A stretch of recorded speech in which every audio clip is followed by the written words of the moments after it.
pelaksanaan kurikulum pada kondisi khusus sesuai dengan Kepmen itu adalah bagaimana satuan pendidikan itu memiliki fleksibilitas pada satuan pendidikan untuk menentukan kurikulum yang sesuai dengan kebutuhan dan keperluan pembelajaran peserta didik. Jadi itu yang pertama. Yang kedua, satuan pendidikan pada kondisi khusus dalam pelaksanaan pelajarannya dapat, ini ada 3 opsi Ibu dan Bapak. Yang pertama, tetap mengacu pada kurikulum nasional yang selama ini dilaksanakan oleh satuan pendidikan. Saya tidak mau mengadakan penyederhanaan atau penyesuaian. Saya akan melaksanakan kurikulum itu secara utuh. Tidak apa-apa. Itu berarti Ibu dan Bapak memenuhi dari opsi yang pertama. Opsi yang kedua mengacu pada kurikulum nasional ya yang disederhanakan untuk kondisi khusus yang ditetapkan oleh Kepala Badan Penelitian dan Pengembangan. Jadi kondisi yang pertama Ibu bisa memilih dari kurikulum yang normal, yang biasa. Yang kedua, Ibu dan Bapak bisa menggunakan dari penyederhanaan kurikulum yang telah dilakukan oleh Badan Penelitian dan Pengembangan. Atau opsi yang ketiga, Ibu dan Bapak itu mengadakan penyederhanaan kurikulum secara mandiri.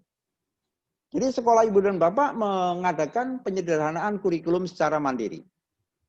Nah, satuan pendidikan dalam kondisi khusus tidak diwajibkan untuk menuntaskan seluruh capaian kurikulum untuk kenaikan kelas atau kelulusan. Jadi artinya apa Ibu dan Bapak? Dalam kondisi darurat ini, ketercapaian kurikulum itu tidak menentukan kenaikan kelas atau kelulusan. Artinya apa Pak? Artinya dalam kondisi khusus ini anak dinyatakan naik kelas semua. Gitu. Ya. Nah, oleh karena itu sekolah itu diberikan kewenangan tadi 3 opsi. Mau mengadakan implementasi kurikulum seperti kurikulum pada masa normal, kalau dia mampu boleh silahkan.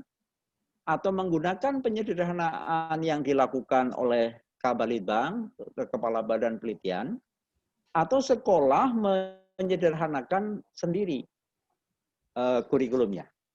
Nah, oleh karena itu pada kesempatan ini, baik opsi 1, 2, maupun 3, saya akan memberikan ilmunya, ilmu penyederhanaan.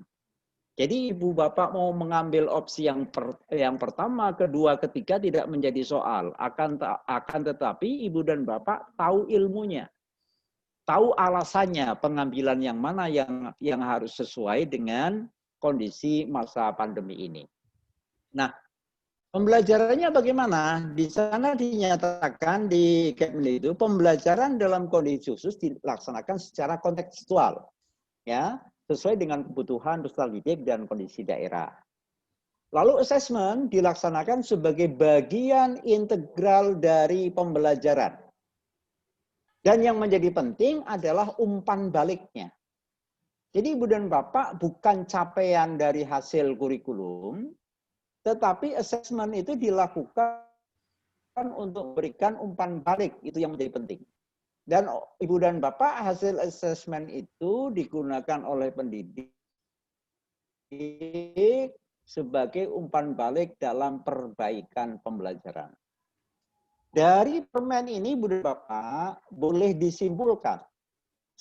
Sebetulnya yang kita jaga bukan capaian akhir dari hasil kurikulum itu, tetapi kita lebih menjaga Ibu dan Bapak, bagaimana anak-anak kita dalam kondisi dan masa apapun masih tetap senang belajar. Jadi anak-anak kita tidak boleh frustasi di dalam pembelajaran. Itu yang menjadi penting. Nah, kalau tadi saya gambarkan di dalam kerangka kurikulum, ini kira-kira yang menjadi bisnis kita, Ibu dan Bapak. Jadi Ibu dan Bapak, ini ada yang tetap, ada yang bisa disesuaikan. Jadi tujuan pendidikan nasional tetap nggak kita apa-apakan. SKL juga tetap. KI juga tetap. Nah, oleh karena KI ini berlaku untuk seluruh mata pelajaran. Oleh karena itu, salah satu patokan untuk menyederhanakan KD, Ibu dan Bapak, asal memenuhi KI yang ada, kompetensi inti yang ada. Lalu apa yang bisa disesuaikan? Nah, mulai dari KD. KD ini apa, Ibu Bapak? KD? Apa KD? Halo? Apa KD, Bu Dwi? Yang jelas bukan Krisdayanti, Pak. Kompetensi dasar. Oh ya, saya kira Krisdayanti gitu ya. Kalau Krisdayanti boleh disesuaikan ya. Ya, KD juga perlu disesuaikan, bisa disesuaikan. Nah, learning outcome tadi yang berupa attitude, skill, knowledge itu tidak berubah. Jadi karakter, lalu kemudian kompetensi, lalu literasi, Ibu dan Bapak tidak berubah. Tiga-tiganya harus dikembangkan. Nah, ini gambaran dari apa namanya yang perlu penyesuaian. Jadi Ibu dan Bapak itulah. Nah, oleh karena misalnya KD perlu penyesuaian, maka proses pembelajaran dan penilaiannya pun perlu penyesuaian. Nah, apa ilmu untuk menyesuaikan itu? Ibu dan Bapak, saya gambarkan prinsipnya itu yang pertama learnable. Learnable itu mudah dapat dipelajari. Jadi misalnya bola voli.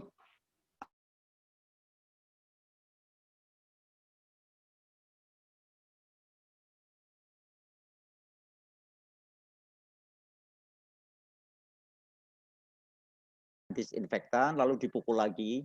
Nah, di dalam masa pandemi ini namanya belajar bola voli itu tidak not learnable, tidak mudah untuk dipelajari.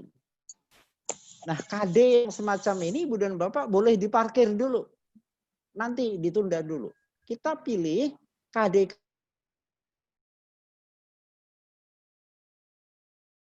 terus anak-anak kita itu pergi ke pasar kemana yang sangat membahayakan bagi keselamatan dan kesehatan anak kita.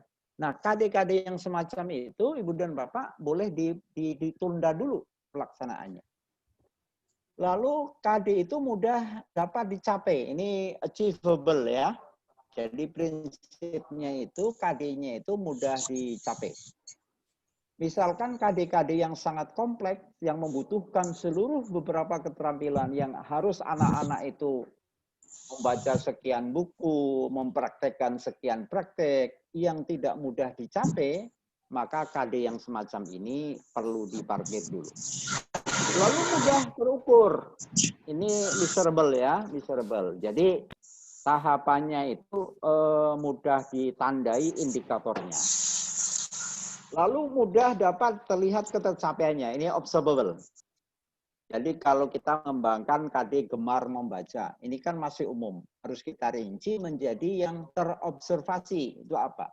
Misalkan anak setiap hari bisa store bacaan selama 10 halaman, sepanjang 10 halaman. Jadi itu namanya observable. Lalu mudah diajarkan dan praktis bagi teman-teman guru, itu juga bisa menyediakan apa namanya proses pembelajarannya secara praktis yang tidak memerlukan satu hal yang apa namanya terlalu rumit. Contoh misalnya, contoh itu ya misal ya Bu ya. Contoh misalnya umpama mengembangkan misalnya listening dan apa namanya listening dan speaking untuk bahasa Inggris. Karena ini belajar dari rumah mungkin tidak mudah. Oleh karena itu yang kita kembangkan ya speaking dan listening-nya.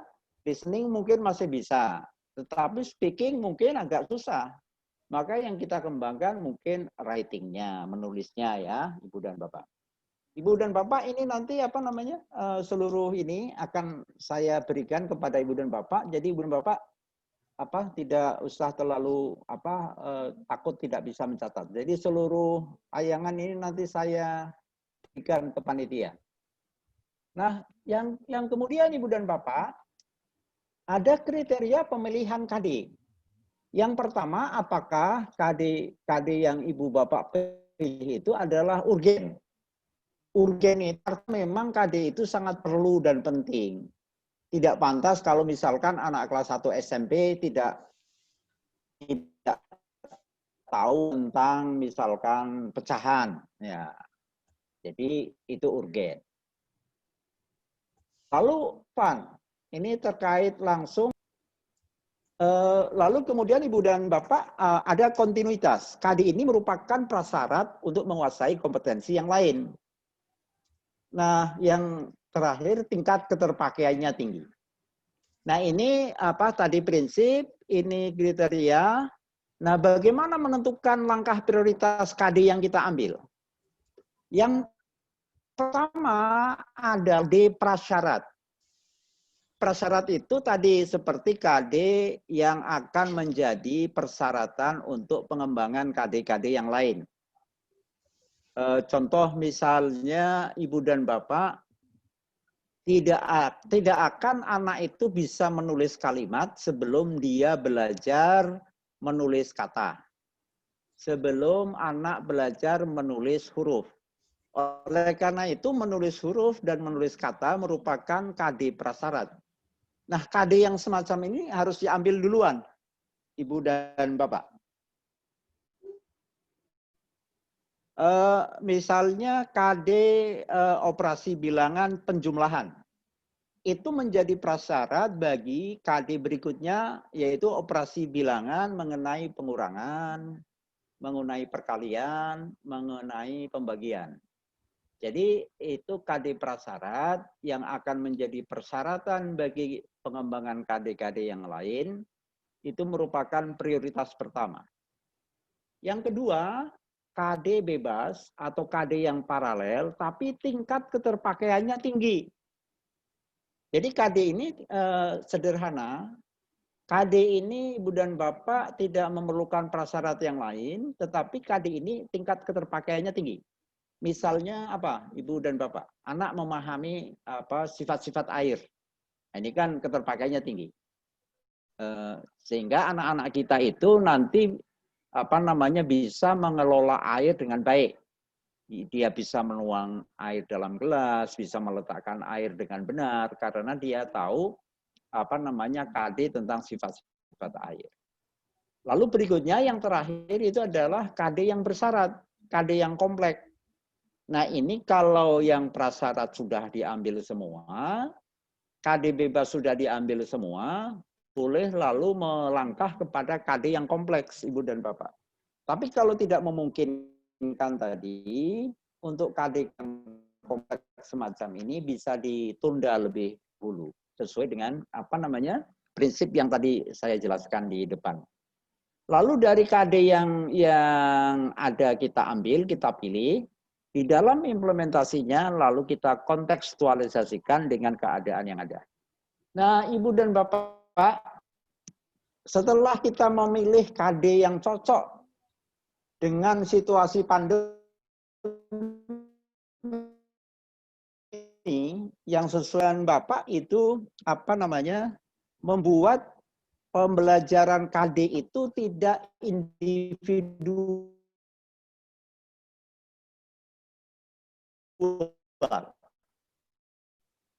tetapi terapi itu secara satu persatu. Baik Ibu dan Bapak, host Ibu Dwi,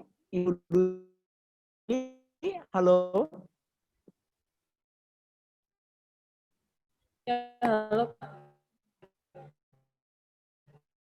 Ibu Dwi, bisa dari pertanyaan saya? Baik, sudah saya buka. Silakan Bapak Ibu Oke, yang masih Ibu dan menonaktifkan. Bapak. Jadi ini ada pertanyaan. Seseorang akan berbelanja di pasar. Kompetensi apa yang harus dimiliki oleh seseorang itu? Ayo, monggo. Monggo siapa? Boleh lewat chat juga boleh. Jawabnya lewat chat juga boleh. Ayo Ibu, Bapak, siapa yang mau jawab? Silakan. Seorang akan berbelanja di pasar. Kompetensi apa yang harus dimiliki orang tersebut? Halo, Ibu. Apa? Halo.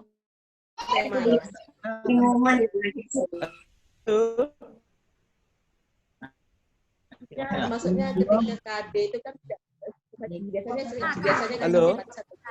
buat sekarang nih 2 KD, KD 3, KD 4. Seseorang akan berbelanja di pasar. Kompetensi apa yang harus dikuasai oleh seseorang itu? Bebas, jawabannya bebas, Bu. Kompetensinya bebas. Banyak. Nggak harus mengacu kepada K13. Kemampuan bertanya, kemampuan memahami mata uang ya banyak. Halo, apa lagi? Dari Pak Pak Suhadi Rizal, juga ada. Pak Rizal Effendi. Halo, mohon dijawab. Kemampuan dalam Kompetensi tawar-menawar. Kompetensi tawar-menawar. Apalagi?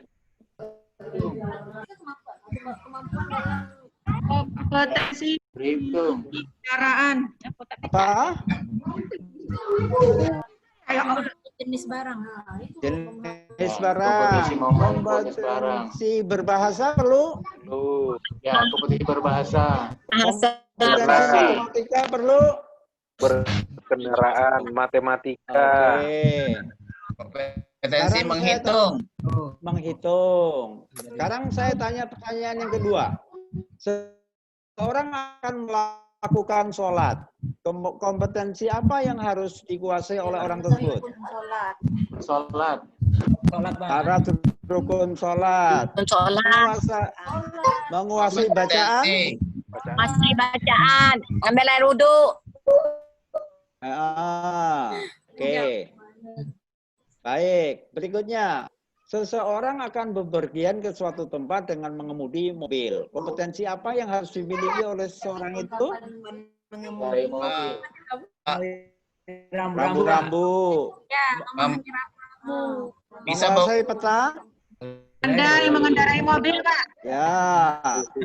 Mengendarai Sekarang mobil. coba dari pertanyaan itu simpulan apa yang bisa ditarik setelah Bapak Ibu menjawab pertanyaan di atas? Apa kira-kira kesimpulannya, Pak? Setiap kemampuan harus memiliki prasyarat, Pak.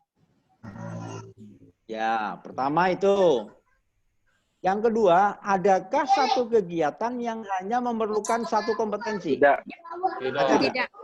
Jadi setiap tindakan kita dapat saya simpulkan pasti berkait dengan kompetensi bidang lain. Ya, betul, Bu? Betul. Ibu mau ke pasar, mau belanja, apa menggunakan kompetensi apa peta saja, geografi. Ibu datang ke pasar, lalu sampai pasar balik lagi, tidak berbahasa. Berbahasa nggak di sana?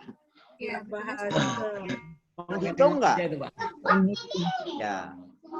Itu artinya Ibu dan Bapak, saya dapat simpulkan, setiap tindakan sekecil apapun itu pasti memerlukan antar kompetensi dari berbagai mata pelajaran. Nah, oleh karena itu Ibu dan Bapak disarankan dengan pendekatan tematik ini pada masa pandemi sangat cocok. Kalau SD sudah biasa ya, tapi teman-teman SMP yang biasa berbasis kepada mata pelajaran, diharapkan setelah memilih KD tadi, diharapkan di dalam pembelajarannya menggunakan pendekatan tematik. Sekian, Bu.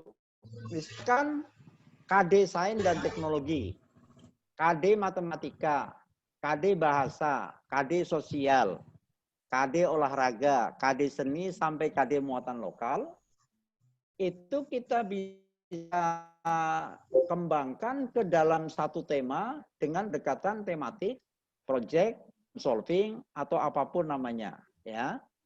Dan diajarkan oleh team teaching. Jadi bukan berarti kalau satu tema ini diajarkan oleh hanya guru sains saja, tetapi temanya kita buat, lalu nanti yang mengajarkan seperti guru biasanya, tugasnya satu. Tugasnya itu tema yang bisa dinilai oleh seluruh guru-guru mata pelajaran yang terlibat. Jadi ini produk siswanya satu, lalu kemudian dinilai dari berbagai guru mata pelajaran. Ya. Nah, sehingga perancangannya menjadi semacam ini. Temanya X ya, tujuannya apa, PPKN-nya apa, IPK-nya apa. Ini sign apa, IPA-nya apa, KD-nya apa, IPK-nya apa, menjadi demikian. Nah, lalu Ibu dan Bapak ketika merancang tema, yang diharapkan oleh kita itu anak-anak tidak memproduksi sebuah produk. Nah, ini contoh-contoh produknya yang bisa dinilai oleh seluruh mata pelajaran. Misalkan anak membuat iklan. Nah, nanti iklan itu bisa dinilai dari sisi IPA-nya, dari sisi bahasanya, sisi seninya. Nah, itu Ibu dan Bapak di sana. Nah, sekarang bagaimana RPP-nya? RPP-nya biasa Ibu dan Bapak. Dimulai dari analisis kompetensi dasar, lalu menentukan indikator, lalu pendekatannya apa yang akan kita gunakan, model pembelajarannya seperti apa, lalu penilaiannya menjadi seperti apa. Nah, ini contoh format dari RPP, Ibu dan Bapak yang mencakup sekian mata pelajaran. Pertama-tama, RPP itu diawali dengan analisis profil peserta didik. Lalu setelah ini, misalkan minatnya, peserta didik memiliki minat terhadap kegiatan bla bla bla. Dalam hal ketersediaan smartphone, 85% peserta didik memiliki smartphone. 10% diantaranya menggunakan smartphone orang tuanya. 5% lainnya tidak memiliki smartphone. Nah, analisis ini nanti akan menentukan bagaimana strategi pembelajarannya, Ibu dan Bapak. Strategi pembelajarannya, ini anak-anak yang tidak memiliki HP itu mau diapakan? Maka mau tidak mau dia harus menggunakan strategi luring, yaitu dengan misalkan kunjungan sekolah, kunjungan rumah, maaf, atau anak-anak diminta ke sekolah pada awal minggu, lalu kemudian bagaimana selainnya ini, misalkan menggunakan WA dari temannya dan sebagainya. Nah, setelah kita analisis profilnya, kita tentukan tujuan pembelajarannya. Nah, tujuan pembelajaran ini lalu kita deteksi anak-anak kita itu di-assess itu dengan cara apa? Misalnya di sini buktinya anak-anak itu menghasilkan hasil karya, dikirim berupa gambar dan atau video. Lalu video tahapan pelaksanaan pembuatan tugas. Asesmennya menggunakan checklist kelayakan produk yang dinilai oleh orang tua, wali, dan atau orang di sekitar serta guru. Lalu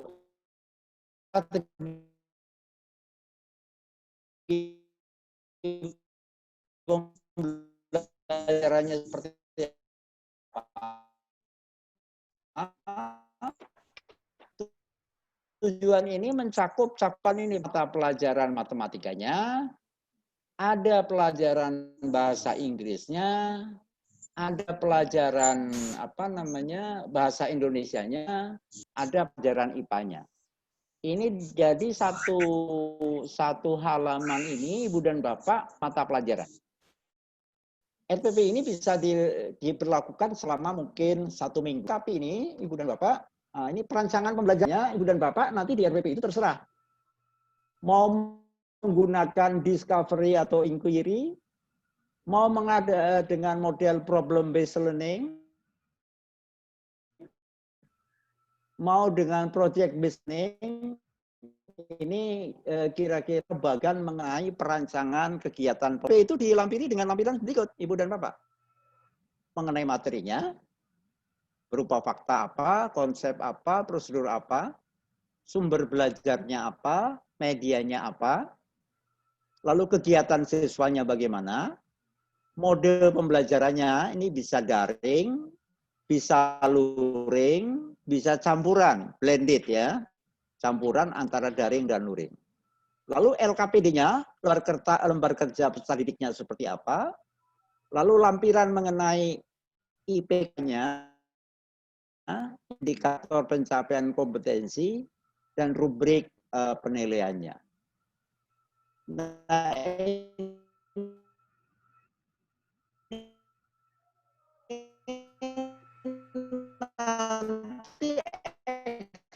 nanti eksekusinya ini adalah kondisi tatap muka. Maka kita lari kepada misalnya kondisi di kuadran kedua. Ini Ibu dan Bapak misalkan mengadakan tatap maya, bisa seperti Zoom pada kali ini. Ibu Bapak bisa menggunakan misalkan WA yang call conference itu. Lalu setelah itu Ibu dan Bapak menugaskan kepada siswa-siswa kita untuk belajar mandiri. Lalu yang keempatnya ini Ibu dan Bapak nanti pertemuan kembali ini untuk kolaborasinya setelah mengerjakan tugas-tugas melalui mungkin tatap maya ya Ibu dan Bapak. Nah, Ibu dan Bapak di penilaian tadi seperti di Capman yang saya sampaikan di awal Ibu dan Bapak bahwa assessment itu difokuskan bukan pada pengerjaan soal-soal, tetapi lebih kepada assessment as learning, assessment for learning, baru setelah itu assessment of learning. Dan ini as dan for harus menempati assessment yang lebih banyak. Puncaknya yang of itu lebih sedikit. Nah, as dan for ini lebih banyak berupa umpan balik.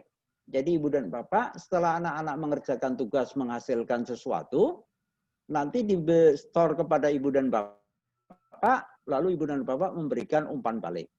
Jadi kira-kira begitu Ibu dan Bapak.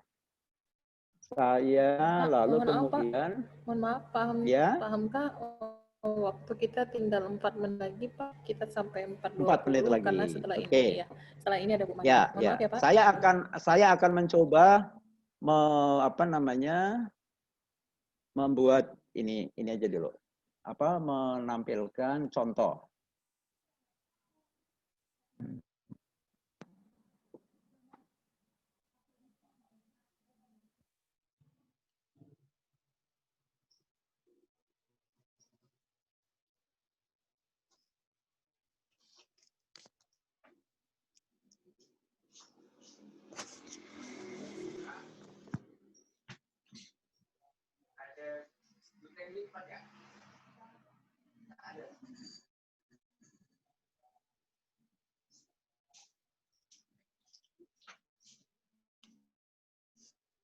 Bu Dewi, putus-putus nih Bu. Mohon maaf Pak, kami di sini masih jelas Pak. Paham sedang membagikan. Silakan Pak. Ya. Sebentar, ini saya membagikan share screen baru. Tunggu nyala lampu nanti Bang. Sebentar aja. 4 menit ya waktu saya. Ya, silakan Pak.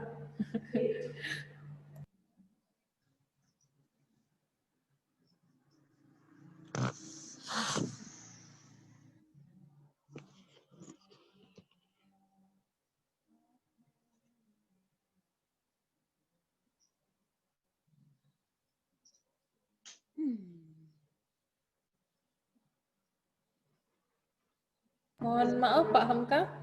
Ya. Tampilan layarnya belum kelihatan Pak.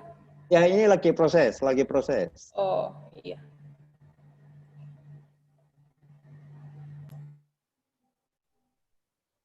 Lama muter ya, Pak. Lama ya? Maaf. Iya. Udah terlalu berat mungkin. Karena peserta udah tidak sabar mau bertanya ini Pak sepertinya. Ya, oke. Bisa lewat chat dulu enggak Bapak? Sambil saya menunjukkan ini.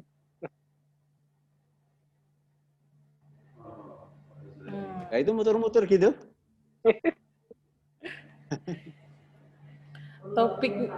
Topik hari ini sangat menarik sekali. Ini sudah ada komentar dari Pak Haji dan nampaknya butuh waktu yang panjang untuk sesi ini agar benar-benar tuntas kita memahami proses pembelajaran dalam kondisi khusus. Ya memang iya Pak. Oke, Ibu. Kalau dengan Pak Hamka Ibu tidak cukup Bapak 1 mungkin jam. sambil menunggu ini, sambil yang saya tayangkan, silakan Ibu Bapak kalau ada pertanyaan, Bu, boleh. Nggak apa-apa. Nah ini. Halo, Assalamualaikum. Sudah kelihatan, Bu. Pak, mohon maaf Pak Halo. Hamka, Bapak Ibu kami mohon maaf karena kita masih ada satu pemateri lagi. Jadi untuk pertanyaan mohon dipending dulu. Kita berikan kesempatan kepada Bu Mariana untuk menyampaikan paparannya. Setelah Ya, itu baru kita buka sesi tanya jawab. Silakan dilanjut Pak Hamka. Terlihat? Sudah, Pak. Sudah terlihat Pak. Apa itu? Coba baca. Kita kompetensi dan isi. Oke. Ini tadi yang saya bicarakan prinsipnya ya Pak ya. Ya. Kriterianya, lalu prioritasnya. Nah, saya ambil contoh ini Ibu dan Bapak. Ini KD di apa namanya di SD kelas 1 semester 1. Ini yang hijau-hijau ini adalah yang saya pilih. Yang hitam Ibu dan Bapak itu yang saya pending. Ya, itu matematika, ada yang hijau, ada yang hitam. Lalu kemudian untuk seni budaya itu ada yang hitam, ada yang hijau. Terus itu yang saya hitam itu yang saya pending, yang hijau saya pilih. Karena sesuai dengan kriteria tadi. Nah ini Ibu dan Bapak yang itu lalu saya kumpulkan. Ini kader pilih, ini bahasa Indonesianya, ini matematikanya, ini PPKN-nya, ini seni budayanya, ini penjaskesnya. Ya, nah ini KD 4-nya. Lalu saya buat tema baru. Tema baru ini, misalkan saya buat tema kegiatanku. Minggu 1 sampai dengan minggu ke-8. Ini berarti untuk tema 1 ini ada 8 minggu sama dengan 5 dikali 8, 40 hari kerja. Nah ini bahasa Indonesianya, ini matematikanya, ini PPKN-nya, ini seni budayanya, penjaskesnya, dan ini perancangan penilaiannya untuk sikap 1 dan 2 tadi yang saya ambil dari sana. Ya. Nah, inilah kira-kira Ibu hasil redesign saya berkenaan dengan kurikulum di masa pandemi berdasarkan prinsip, kriteria, dan apa namanya prioritas. Dan ini saya contoh konkret untuk kelas 1 semester 1 untuk SD. Yang SMP ada, yang SMA ada, nanti saya sertakan ke Ibu Bapak panitia ya. Ini saya hanya menampakkan contoh satu saja. Dan yang tadi RPP-nya juga ada contohnya di situ. Barangkali itu Ibu Dwi, silakan kalau Ibu Mariana akan nanti Iya, panel Pak. ya bisa apa namanya menjawab pertanyaan atau tuntaskan dulu pertanyaan ke saya atau nanti setelah Bu Mariana. Mohon maaf Pak, kalau bagi Bapak Ibu yang ingin bertanya mungkin bisa dari kolom chat terlebih dahulu. Nanti kita buka panelnya setelah Ibu Mariana. Nah, bagi Bapak Ibu yang ingin melanjutkan diskusinya, mungkin nanti kami bisa minta bantuan kepada panitia untuk bergabung di grup Telegram karena sudah ada Pak Hamka beserta guru-guru hebat di Provinsi Kepulauan Riau yang sudah bergabung di dalam grup, di mana di dalam grup tersebut Bapak Ibu bisa berdiskusi, kemudian berbagi informasi dengan narasumber kita pada siang hari ini. Baik Bapak Ibu, Pak Hamka terima kasih atas pemaparannya. Mohon tetap bersama kami Pak, karena sebentar lagi kita akan mendengarkan penjelasan dan pemaparan dari Ibu Mariana Yunani. Kepada Ibu Mariana kami persilahkan.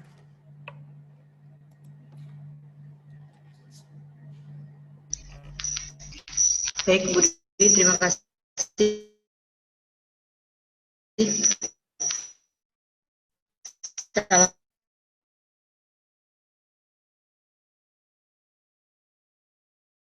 Assalamualaikum warahmatullahi Riau, Bapak Irwan Safai. Izin Pak paparan. Yang saya hormati Bapak narasumber pusat kita, Bapak Hamka dari pusat.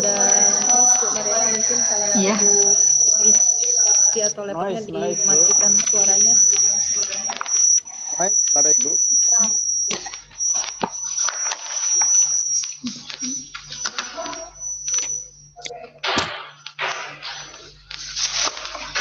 Sudah Bu Dwi?